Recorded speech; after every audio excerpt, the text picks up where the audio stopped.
do you find most satisfying and what do you find most challenging about peer reviewing for BCPH or any other journal for that?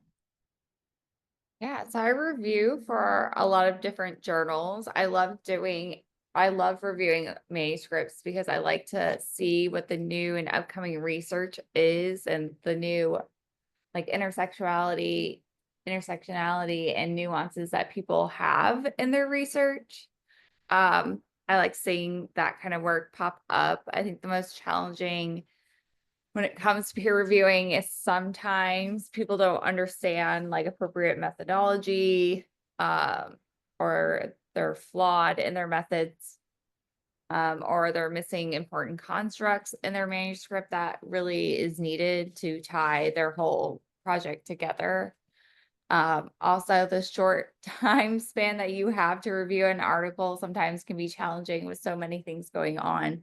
And you don't want to leave authors waiting because they want that feedback and they want that determination of whether their manuscript's going to be accepted or revised or, yeah.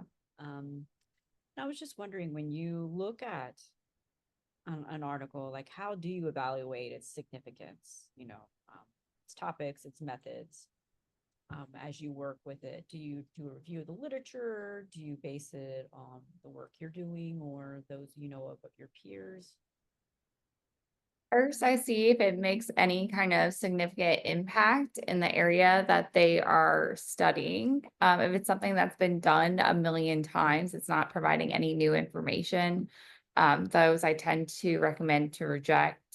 In their method section, it depends what variables they're measuring, if they're measured correctly, and how their instruments were even developed. Some people won't even provide background information of how they came up to measure those variables, which is very concerning when I'm reviewing manuscripts.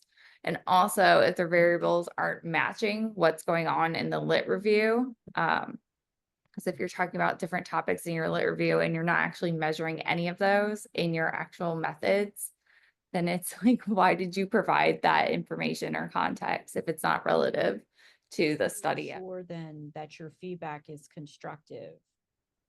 Yeah, especially because we submit our own work to be reviewed constantly. And I think realizing feedback that certain reviewers have provided you on your own work and how that has been helpful or not beneficial to your work, is definitely something I keep in mind when I'm reviewing other research, especially if you know that maybe they are beginner researchers.